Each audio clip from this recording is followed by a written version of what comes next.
This is Rumpole and the Eternal Triangle. A rare occurrence in Rumpole's life. He goes to a concert of classical music. There's a string trio playing. The beautiful violinist seems to be smiling at him, and he can't quite understand why. But then the developments occur.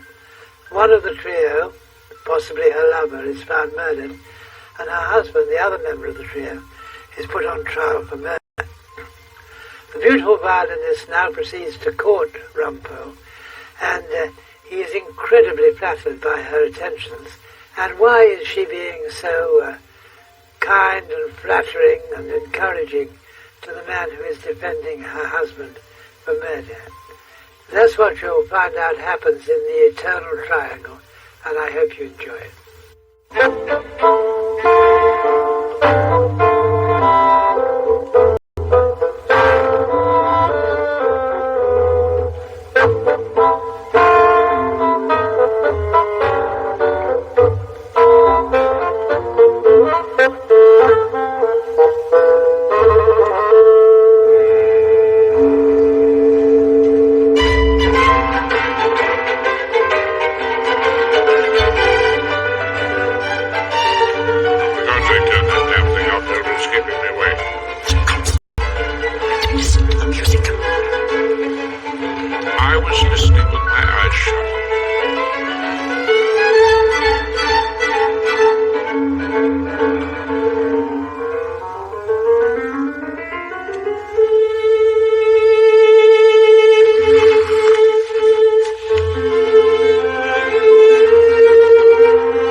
And in all the quartets ever written.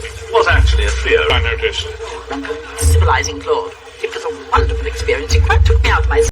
Me too, Hilda. Schubert always does that. Yes, wonderful, Claude. Could you climb back into yourself for another large gin and tonic, Hilda? Same again, please. Hello. Oh, hello. It is Mr. Rumpole, isn't it? I suppose it must be. You won't remember me. Someone I once knew at college, Billy Halliday. He was in trouble and you got him off. Well, he was innocent, actually. Oh, naturally, he must have been. I thought you were absolutely brilliant in court. You were so brave and, well, commanding. I mean, I only watched you from the gallery. Large G&T, a B&S and an LP. LP? Large block. Oh, yes, of course. There we are. Keep the change. Well, I'll have to go. I'm with some people. I'd love to meet you again, if ever you felt you had any time for me. The criminals of England are keeping me rather busy, unfortunately.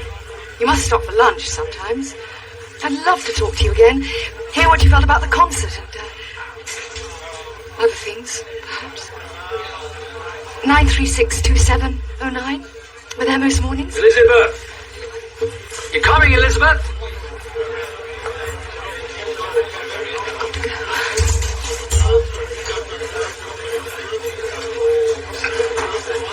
There we are. Thank you, Rumpole. Well, thank you, Claude. It was a wonderful evening. Yes, indeed. Wonderful. What are you doing, Rumpole? Just writing down the name of that tune they were playing. What was it, Claude? Schubert, Rumpole. Piano trio in B-flat major, opus 99. It's already there in the programme. Oh, is it? Oh, well, fancy that. Yes, well, I've got it now. Well, cheers. Cheers. Good morning, Dot. Hello, sir. Enjoying your work, are you? No worries? We senior men are, of course, anxious to see the Chambers as a happy ship. Working with Henry can be a bit of a headache, I imagine. Our clerk's always had a dominating personality. I think I can cope with Henry, thank you, sir. We come from the same neck of the woods, you know. Oh, really? Which neck's that? Bexley Heath. We have a tough breed of woman there, sir. We can look after ourselves. Oh, good afternoon, Doc.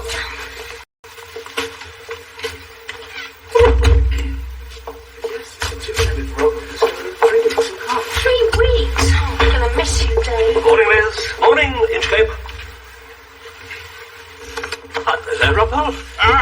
Sorry, Skip Brown. Heavily engaged on the terrible pressure of work.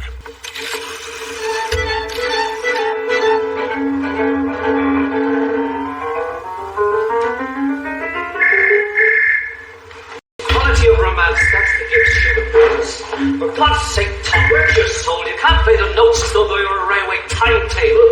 If you actually gave us the notes, it would make it easier. You can't just play romance, you know. It's got some bloody difficult chords attached to Well, it. I've been thinking about you, actually. Well, we usually break about 1. 1:30. Perfect. Just a little off the moustache, Mr. Rumpole. Knocks years off you, sir. Oh, do you really think so? Oh, sure of it. Absolutely sure of it. And with the hair left in the fuller fashion, will you be having any fragrancy on that, sir? Fragrancy? Oh, what are you offering? Machismo, Mr. Rumpole. Just a light, manly sort of perfume, and very you, if I may say so, sir. Really? May I waft some on, sir? Oh, waft away if you're really sure, yes. Our younger customers say this does wonders for their quality of life. Really? There we are. A truly distinguished hair, sir. Seems a shame to put that old hat of yours on it, sir.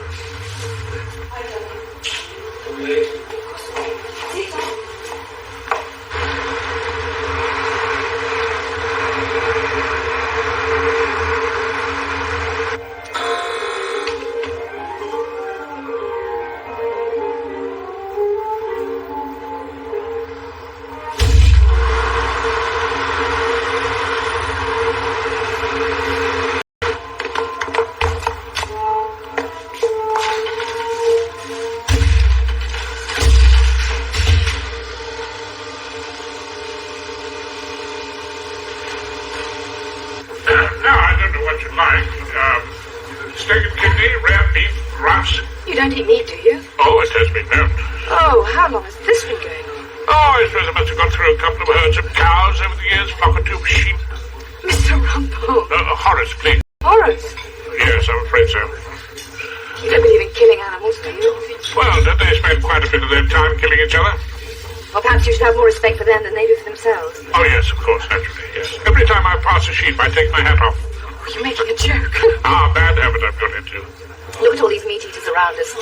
Pink faces. Accountants, probably. You don't want to look like them. Are you ready to order, sir? How about a selection of fresh vegetables? Oh, well, if anything. Perhaps some cheese afterwards? Oh, don't let's go mad. Just vegetables for you, Mr. Rumpole. Of course. Do I look like an accountant? You look very good. And so do you. In fact, you look the age matters in the least. Really? Yes, not in the least when it comes to love. In fact, I can love almost anybody, Horace, can't you? You strike me as being somewhat full of love.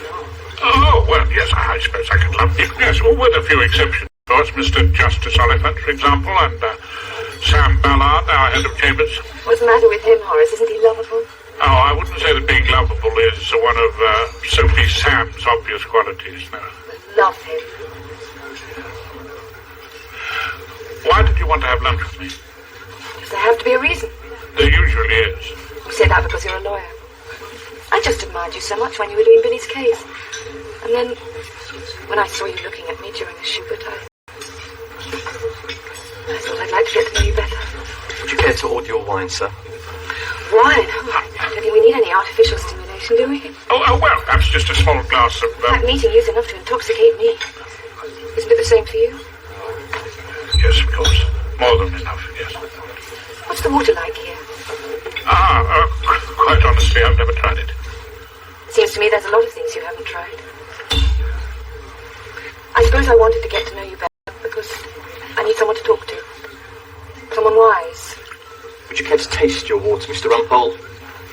No, thank you.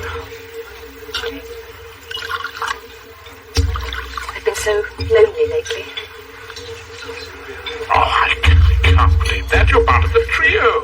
Well, we still play marvellously together, but Tom can't seem to realise I am married to Desmond. Desmond? Desmond Castorini, the leader. Tom's got this awful, ridiculous jealousy. Tom? The cello. And Desmond's terribly suspicious of Tom for absolutely no reason. The atmosphere, it's intolerable. Sometimes I can hardly breathe. From immortal trio to eternal triangle. Oh, yes. It's just the two men. Their jealousy's become a sort of obsession for them, a kind of unholy bond between them. Can you understand that? Oh, I can understand men quarrelling over you, yes. A remote object they're busy fighting over. And Desmond. He's got this wild blood in him. What do you mean, wild blood? His father's half Italian, half Irish, and very passionate apparently when he was young. It's his father's gun. What? It's an old army revolver. Desmond keeps it as a sort of memento. What, you mean it works with ammunition and... oh, Lord, handed it to the police. It must be pretty unnerving for a vegetarian. Yes. It wouldn't be so bad if you and I could meet occasionally. So I could have someone to talk to. Oh, I don't see why that shouldn't be arranged. Sometimes I feel as if something horrible is going to happen. Don't ask me what exactly. Call it love, call it lust, call it a mixture of both. I don't give a damn what you call it. It's the shine on your hair, the deep pools of your eyes, the suggestion of soft breasts behind that modest white shirt, the whisper your stockings make when you cross your legs and sit beside me, your long, cool fingers. You mustn't say those things. You know you mustn't. Why? Because you want to hear them too much? No, it's not that. Is it fear, my darling? No need to be afraid. We should be together somewhere far away from the great little people we work for. Just you and I. Two will become one when our bodies are mingled. What's been going on in here? We have been at work, Mr. Erskine Brown. We have been sending out bills and invoices for your fees, so that you and our other gentlemen in chambers don't go without your little comforts. It may seem dull, unexciting work to you, Mr. Erskine Brown, compared to your scintillating practice, but we do it, sir, and we do it to the best of our poor abilities. And we do it best without interruption. So is there something I can help you over, Mr. Erskine Brown? Not at the moment, Henry. I shall have to consider any further course of action most carefully. I'm sure you understand that. I'll speak to you later.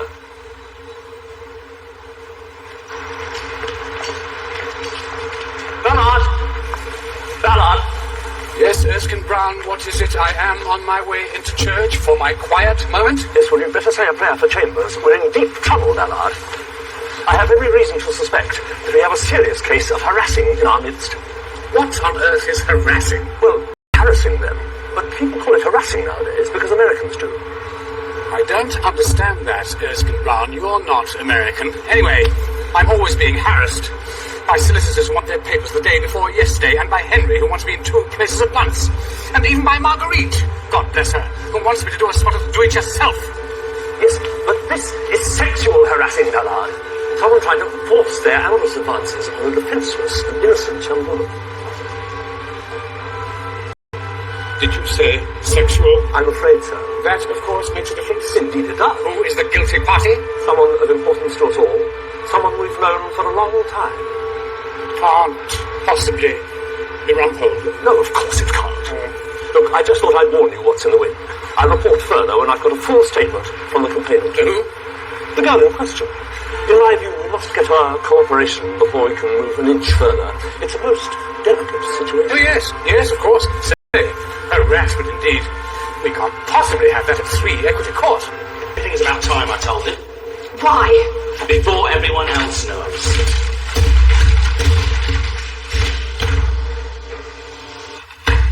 Oh, no chops, thank you, Hilda. What did you say, Rumpole? I said no chops, thanks. As a matter of fact, I'm thinking of giving up meat altogether. Your what? Well, people who eat meat start to look like chartered accountants. Well, you've eaten enough of it. We should be much better at sums by now. Sure you're feeling quite well, Rumpole? Oh, wonderfully well, thank you, Hilda. Could I just have a selection of vegetables? Mild potatoes and cabbages, the only selection we've got. Oh, you're drinking water. Why, yes, something wrong, Hilda? Of course there's nothing wrong with water. It's just so unlike you. Well, I think people ought to be sufficiently stimulated by each other's company, don't you? But of course. It's very nice of you to say that, Rumpole. Do you notice a rather peculiar smell round here? Oh, not particularly. No, it's probably that new washing up liquid. What? Oh, no, it's not the washing up liquid, Hilda. It's Machismo for men. I acquired a bottle, I popped into Marco's and Chancery Lane for a haircut. A haircut? The seems rather less, so you're on a start. Sure. Rumpole, you did all this for me. I bought a new hat, too. The old one was getting a bit around the edges. Yes, you learned to dance, especially for me. I went to the concert to get a bit more civilized and gave yourself a new and powerful fragrance. All for me. Steady on, Hilda.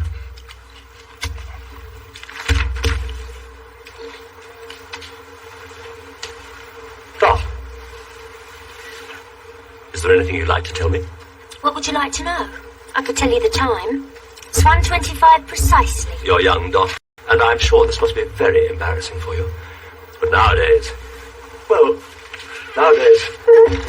girls of your age are much more open about sex and all that. Mind if I go on with my sandwiches? Not if it makes this easier for you. I'm sure you realize that men do get these urges that come over them from time to time. I'll take your word for it, Mr. Erskine Brown. And you are, of course, a quite desperately fanciable... Well, I mean to say, you're an extremely attractive young lady. I do my best. I'm sure you do. I'm absolutely sure you do.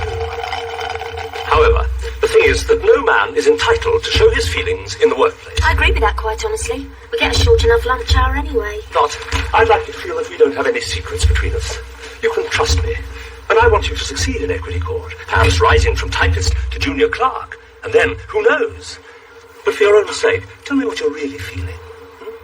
Dot, statement of claim. It's extremely urgent and we're almost out of time already. Yep, just let me finish my sandwich. Why don't you just come into my room for a moment? And look at your etchings. Anyway, I don't have etchings. English watercolours, actually. Shall we go? I don't think so, quite honestly, Mr. Erskine Brown. Anyway, I must get on with Mr. Inchcape's statement of claim. He seemed quite desperate for it, didn't he, poor man?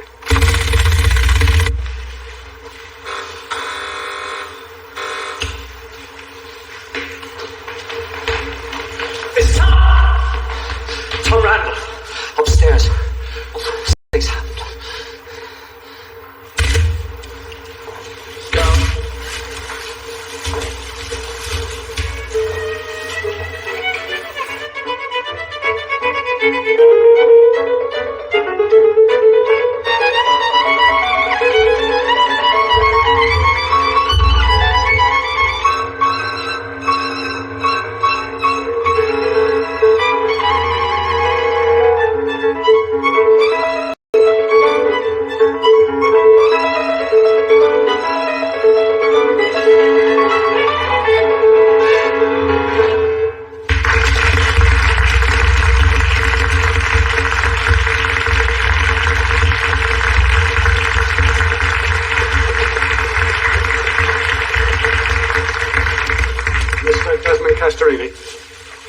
You know that? I'm charging you with the murder of Thomas Paul Randall. You're not supposed to say anything, but anything you say will be taken down in writing and may be used in evidence.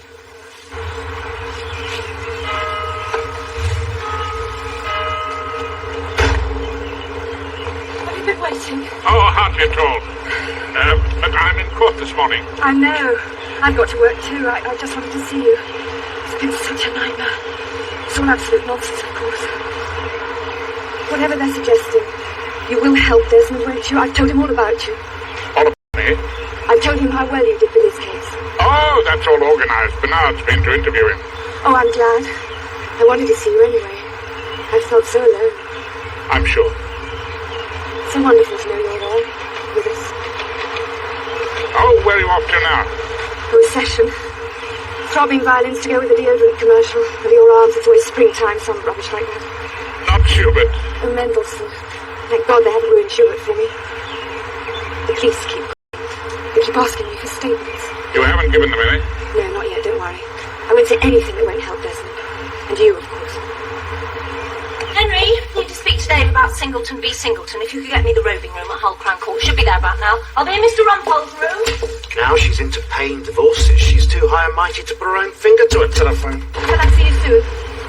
Better not if you're going to be a witness.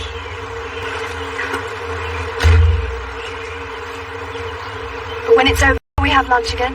I'd like that very much.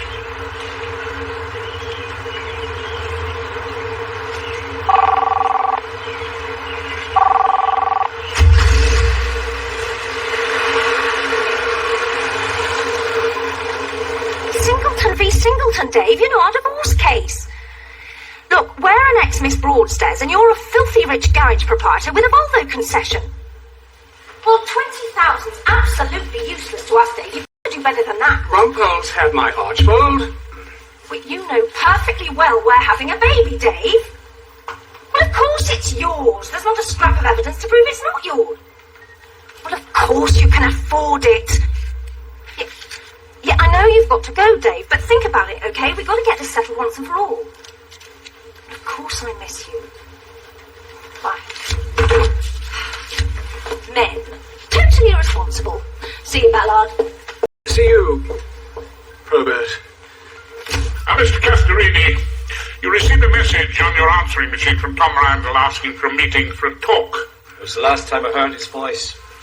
It's like a terrible dream. I still can't believe it.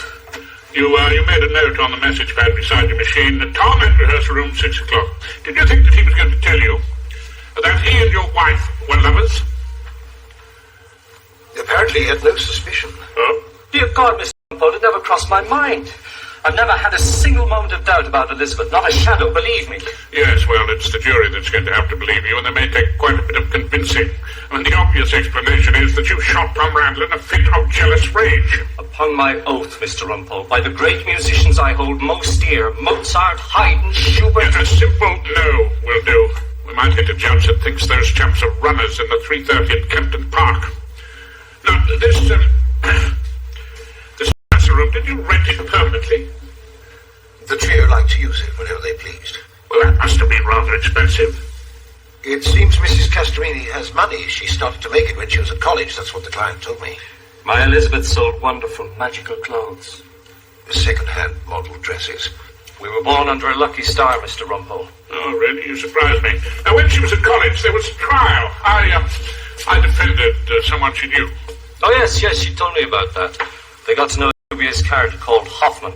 He'd left the college and become a musician's agent. It seems he was also an agent for hard drugs. There was a boy in the college accused of being in the ring, you see, a friend of Elizabeth's. Hoffman went down for 10 years, but Elizabeth's friend Billy was acquitted. Yes, must have had a brilliant barrister. Of course, I didn't know Elizabeth in those far-off days. And then? Mr. Castorini went to Guildhall. He and his wife met later and formed the Castorini trio. That's when his wife's money helped. Yes, I bet it did. Now then, this revolver, you kept it with ammunition. My dear old father, bless him, used to sleep with it loaded under his pillow in our house in Lismaclen. He was a poet by profession, but, well, some of the bad boys were after his blood. Do you have any idea at all how this old family heirloom got behind the piano? No idea in the world, I swear to you, sir, by every... Yes, all right, never mind all that. You received this message at about noon. Did you go out after that? It's terrible. It's like a dream. You had lunch with your sister Siobhan. She doesn't get home from Dublin very often. You saw a film together, you had tea. Like a dream. You got to the building at about 6. The news had just started on your car radio. That's what you told me. Mr. Castorini, what happened then? In your own words, you're going to have to tell the jury. Well, the lift was stuck on another floor, most likely. It's always stuck. It's a kind of prehistoric conveyance, Mr. Rumpole. Yes, and then? I went up the stairs. Well, did you meet anyone on the way up? Not a solitary soul. When you got to your room, was the door open? No. Closed. Not locked, of course. And then you found Mr. Randall? He was lying on the floor. I knelt down and felt his heart. Ah, yes, of course. That's how you got blood on your sleeve. Well, that'll be the case anyway. Now, look, Look here, Mr. Castorini. In a matter as serious as this, some people may prefer to have a QC to defend them. I don't understand. What's he saying? Well, a Queen's Counsel, a queer customer. I'm not saying they'd do it any better, probably worse, but I want you to realise this is a very difficult case. I rely upon you, Mr. Rumpole. Elizabeth told me you're a wonderful man. Oh, did you really? Oh, did she say that? Come. You wanted to see me? I thought it was about time we had a chat. Indeed it is. I have an important matter to raise with you, Erskine Brown. I raised one with you, Ballard. Remember? About our new girl in the clerk's room. Miss Clapton. Dot. What? Dot. What did you say, Erskine Brown? I said Dot. I call her Dot. Yes, I expect you do. Well, that's what I wanted to raise with you. It's an embarrassing matter, but raise it I must. You know, I don't really understand Dot. I suppose she doesn't want to cause trouble, but I simply couldn't get her to make a formal complaint. Well, she's made a formal complaint. To me. She has. Oh, good. Good. You think it's good? Well, I don't think it's good at all. She says she's being harassed. Harassed, Ballard? I told you that's how they... The respectable girl is extremely worried. I'm not at all surprised. Henry's behaviour was unforgivable. Henry? She didn't say a word about Henry. She didn't? Who's she complaining about, then? You. What? She says you pressed her to come into your room on the pretext of showing her your watercolours. That's a pretty flimsy excuse to me. But Ballard... She says you talked to her about terrible urges. I said I could understand them. That's all I said. We all have them. Speak for yourself, Erskine Brown. And she said you found her extremely fanciful, an expression new to me, but I can imagine what it means. And you promised her a promotion to junior clerkship, no doubt in exchange for a certain consideration. Ballard, this is a totally unjustified accusation. Totally unjustified accusation. So, you never said it. Well, I may have said something like that, but what I meant was... No, Erskine Brown, no. I want to be fair to you. I want to give you ample time to consider your defence. My defence? I would only give you one word of advice at this time, Erskine Brown. Make a clean breast of it to your wife.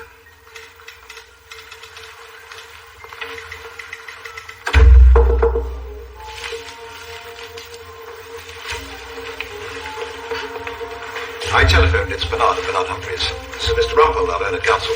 To view the scene of the crime. You'll have to walk up the stairs. The lift is stuck at the moment. Yes, it seems it often is. Room 9.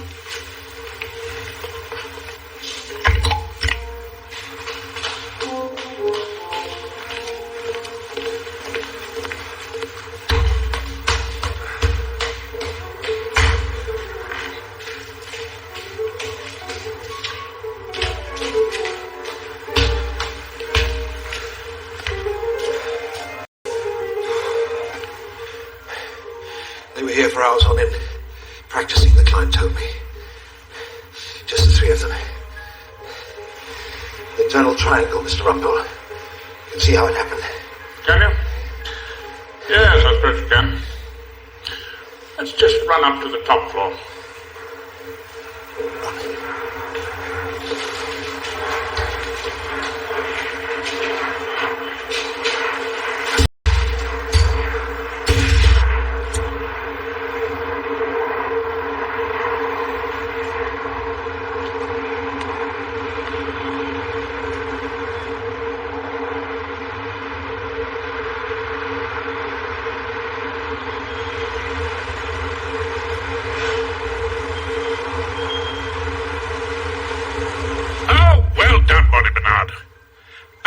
Just one or two other things.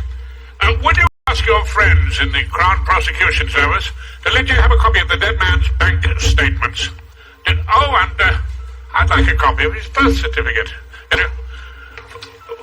Looking for, money, dealings, itemized phone bills, that sort of thing. See what you can find. Bye. Rumpole? Yes? I feel, Rumpole, a sense of imminent collapse. Yes, you don't look at it too well. No, I refer to 3 Equity Court. The foundations are rotten. Oh, we're not getting the builders in again. I'm afraid the builders are useless in this situation. It's not their hammering so much, it's their bloody little radio sets. Lust, Rumpole. Flagrant immorality has reared its ugly head all over this building. Do I detect a curious odour in this room? Anyway, when my case is complete, I shall lay before a full chambers meeting and stop the decline and fall of number 3 Equity Court. I love you, Ballard. And you for a pompous, blinking mainly criminal set of chambers with the Archbishopric of Canterbury. And yet I love you with all my heart there. Tell me honestly, Rumpole, are you perfumed? As I was saying, I think it is our duty to love everything. And because of that, well, therefore, all I can say is I love you, Ballard. Yes, yes. Another time, perhaps. I have a case starting across the road. Now, you think very carefully about what I've said. Moral decay. Getting in everywhere.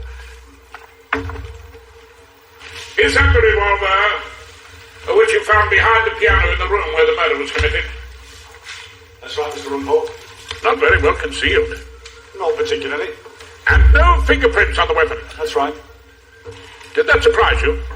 Well, let's use our common sense about this, Mr. Rumpole. No doubt whoever did it removed the fingerprints in order to avoid detection. Does that make sense to you, members of the jury? I know it to me. So this is the theory, is it? My client took great care to leave the gun where it could be easily traced to him and then took a lot of trouble cleaning up the fingerprints. Or else wore gloves. Or else wore gloves. That's another possibility, isn't it, members of the jury? But Mr. Castorini has agreed it was his weapon. He would have been mad to have left it at the scene of the crime, wouldn't he? Mr. Rumpole, we have a saying up north, where we come from. There's nought so queer as folk. Oh, do you, my lord? How interesting. Well, down here in the deep south, we are more inclined to look for some sort of logical explanation, and that I shall be inviting the jury to do. And I shall be asking them to use their common sense. What an excellent idea. I do so thoroughly agree with your lordship. Any further questions, Miss Hilary? No further questions, my lord. No, thank you. Mr. Justice Oliver, or Oliphant, comes from the north of England, as he never stops reminding us. Regards all of us south of Leeds as idle dreamers who do nothing but lie in the sun, ticket back to Ilkley Moor, or wherever it is he comes from. Are you Michael Matheson of 2 Acacia Avenue, Maida Vale? Yes, I am. Do you use the practice rooms on the floor under that used by the Castorini trio? Yes, I do. I think you know the members of the trio. Not well. I was at college with 2 of them. And you are a player of the French horn? I am. Ah, that's brass, members of the jury. It's a beautiful sound. We remember that from the old colliery bands, don't we? On one occasion, did Mrs. Castorini and Mr. Randall, the murdered man, come down for the lift together? Yes, they did. Did Mrs. Castorini say something about her husband? Don't leave, please. What did she say? She said, I can't go on forever, not like this. And then Mr. Randall said, then I'll have to tell him. Don't you think it's about time I told him? Don't you think it's about time I told him? No doubt that means Mr. Castorini married his husband. There is no evidence of that, my lord. But we can use our common sense, can't we, Mr. Rumpole? Isn't this just another case of the eternal triangle? At the moment, my lord, all we know is that they were members of a trio. But get on with it then, Mr. Repeat. There's a jury of open homes to go to, you know. What time did you get to the practice rooms on the night that Mr. Randall met his death? It was shortly after 6 o'clock. The lift was stuck again, so I started up the stairs. That's when I met Mr. Castorini coming down. He said something had happened to Mr. Randall, so we called the police. When I first saw Mr. Castorini, he had blood on his cuff. Thank you, Mr. Matheson. Did you hear a shot?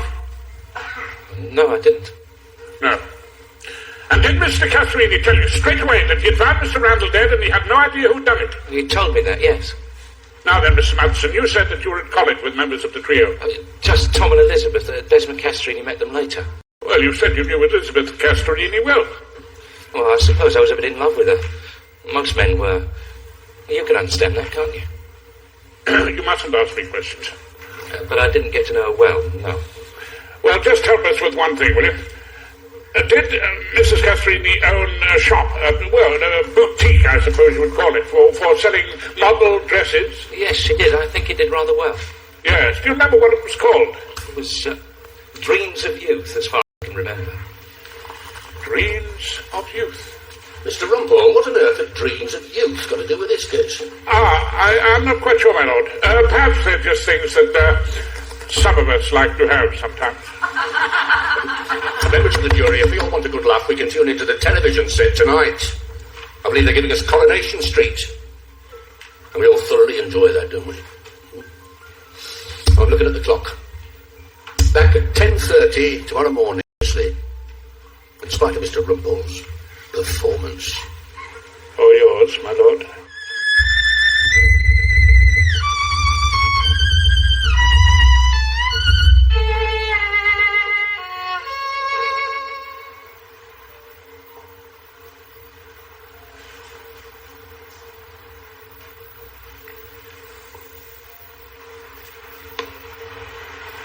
You say you had always feared something like this would happen. Desmond seemed terribly jealous, for no reason at all. I kept on telling him there was nothing in it, but he wouldn't believe me. I suppose I was frightened. Of course, he had the gun. He had the gun. Thank you very much, Mrs. Gasterini. While you were at college, did you own a boutique called Dreams of Youth? Oh, we're not going back to these dreams of yours, are we, Mr. Rumpole? Oh, don't worry, my lord. They may lead us to wake up to the truth. You did well out of the shop, didn't you? Oh, yes, we sold it in the end and invested what we'd made. And you've lived quite well ever since? With our fees for playing, yes. Yes. Let me just remind you of the last message the dead man left for your husband on his answering machine. I want to talk about our lives since the Dreams of Youth days. Was he referring to the shop? Oh, I don't think so. Well, let's just suppose that he was. While you were at college, a musician's agent was tried for dealing in hard drugs. Some of your fellow students were said to be involved. Well, you know that, don't you? Yes, I may do, but the jury do not. You attended that trial, didn't you? Yes, a friend of mine was in the dock. You got him off. Brilliantly. Oh, we'll take that for granted. Mr. Rumpole. During the course of the trial, there were a number of references to people meeting at the Dreams of Youth boutique. I can't remember all the details. But you were never charged. You know that I wasn't. There's nothing I could be charged with. My lord, if Mr. Rumpole is suggesting the witness has committed some offence, she should be warned. Thank you, Miss Hilary Peake. I do know my business. Mrs. Gasterini, I should warn you that you needn't answer any questions that might incriminate you. Well, I'm quite prepared to answer all Mr. Rumpole's questions, my lord. Why, thank you. Usher, one of the students gave evidence for the prosecution, and he was not charged either. A young man with a beard. His name was Tom Cogsmill then. That is a photograph from the News of the World. Do you recognize it? Tom Cogsmill, so far as I can remember. Later to be known as Tom Randall, beardless, a member of your trio, the Murdered Man. Yes. Who gave evidence for the prosecution. Yes, he did. But who gave no evidence. Since you have to ask about this ancient trial, seems miles away from the issues in this case. Yes, my lord. For the moment. Mrs. Gasterini, your husband will say that he was never jealous of you and Tom Cogsmill, later known as Tom Randall. You know that he was, though, don't you, Mr. Rumpole? No, I don't know. And the jury don't know. All we know is what you've told us. And perhaps we don't know whether to believe you. Let us assume for a moment this was not just a matter of two men quarrelling over a beautiful woman. What other possible explanation could there be for Tom Randall being shot? I have no idea. Suppose you tell me, Mr. Rumpole. Oh, indeed I will. After a few more questions. Did you ever pay money to Tom Randall? Money? No, I don't think so. When the trio was formed, did not you tell your husband that you had given Tom Randall some of your ample capital so that he could refuse other work and concentrate on playing with you? I said I'd helped Tom out, yes. And did you go on paying him from time to time? What are you looking at? Oh, the dead man's bank statements. He received a regular payment from a certain source. Was that source you? Perhaps, sometimes. Is that what it says? Was he blackmailing you, Mrs. Gasterini? Blackmailing me? Whatever for? Why, threatening to tell your husband and then the police your part in the Hoffman drug ring unless you went on paying him. No.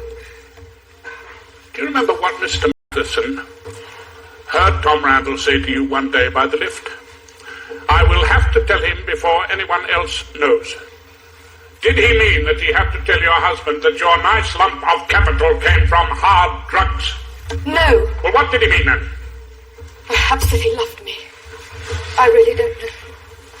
What were you doing on the day Tom Randall died?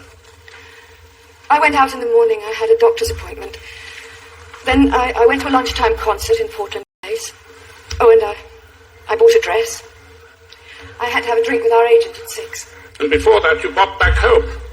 Saw what your husband had written on the pad beside the answering machine. Tom Randall at rehearsal room, 6 o'clock. No. Mrs. Castorini, it didn't take you from lunchtime till 6 o'clock to buy a dress. Did you carry it round London all the afternoon? No, I did just call back at the flat, just to put the dress away. And you didn't look at the message pad? I never saw that. Did you ring Tom Randall from your car telephone, arranging to meet him at the rehearsal room at about 5:30 before he spoke to your husband? No, of course. Car telephone bills have a nasty habit of showing the number called. You did ring Tom Randall that day, didn't you? No, I'm... To the rehearsal room before 6 o'clock, taking your husband's gun in case Tom could not be dissuaded. No, I had to meet the agent at 6 at the Warren Hotel. I told you that. Well, there's plenty of time to do the deed. Hide the gun where the police could find it. Go up the stairs, across the roof, down the fire escape and into the street. And no doubt you could immobilize the lift on the top floor by leaving the gates open. How far is the Warren Hotel from the rehearsal room? It's round the corner. You see, if your husband was the murderer, it's incredible he should have left his gun at the scene of the crime like a visiting card. My lord, that's argument, not a question. I do know my job, Miss Hilary Peake. Move on to another matter, Mr. Rumpole. Very well, my lord. Let us go back to the vital question. Who else had a motive for killing Tom Randall? Might it be someone who wanted to stop paying him blackmail and shut his mouth? Well, not me. It wasn't. Why did you come here today as a witness, Mrs. Castorini? The police asked me. You know you could not be compelled to give evidence against your husband. The police must have told you that. You came here of your own free will. Why? To tell the truth, as I know it. Or to make sure that your husband was convicted of a crime that you committed. Is there anything else wicked I'm supposed to have done, Mr. Rumpole? Oh, yes. You persuaded your husband to brief a barrister you hoped would not attack you. I'm sorry to have disappointed you, Mrs. Castorini. I never intended to harass Dot. What? Miss Clapton. I heard Henry approaching her in a most outrageous manner, and I simply asked her to tell me about it, so that we could make a proper complaint. And, well, she must have misunderstood. No, Erskine Brown, she did not misunderstand. What sort of outrageous manner? Well, he was going on about the swishing sound made by her stockings, and her modestly hidden breasts. Oh, yes, and he said, just you and I. Two will become one when our bodies mingle. No, Erskine Brown. Is that all? Rumpole. Just because you happen to have won in Castorini does not mean you can take over this important inquiry. I have investigated this matter, Ballard, which no one else seems to have done. May I ask a simple question with your lordship's permission? I am grateful to your lordship. Erskine Brown, have you forgotten that Henry is a thespian, a member of the Bexley Heath Amateurs? That ghastly dialogue you heard was not Henry's, but the product of the fevered brain of Miss Mildred Hannay, a local author who has written a play especially for the group. What you had the misfortune to hear, Erskine Brown, was a rehearsal. There's the matter of your baby. Oh, what? How can you refuse to maintain Probert's child? Are we to have a public scandal about that? A paternity suit in chambers? Oh, God, I know what it was. What? Ballard came into the room during our telephone conversation about Singleton v. Singleton. We were talking about me and Dave. We were discussing our clients. It's hilarious. No, it's not. No, it's not. I quite agree. All of you seem to think that, like Sigmund Freud, sex is the explanation for everything. But sometimes it's something else entirely.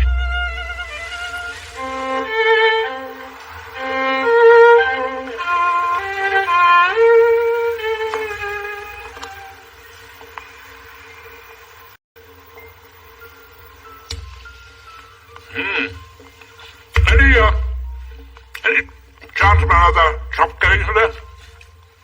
You give lucky in the vegetarian. Oh, Lord, yes, last vegetarian I met was a murderer. And a teetotaler. But it became over you, Rumpole. Doing this extraordinary things. I met a lady in the meads, full beautiful, a fairy's child. Her hair was long, her foot was light, and her eyes were wild. I suppose you're talking about that Mrs. Castorini. When I think we sat there and listened to her fiddling, I wouldn't have stayed if I'd known what she was like. Ah, but then we didn't know, did we? La Belle Dame Sans Merci had us in thrall. There are actually 2 chops going begging Rumpole. Oh, really? Oh, Hilda, thank you very much. You were never a fairy's child, were you? That's another thing in your favour, oh, darling.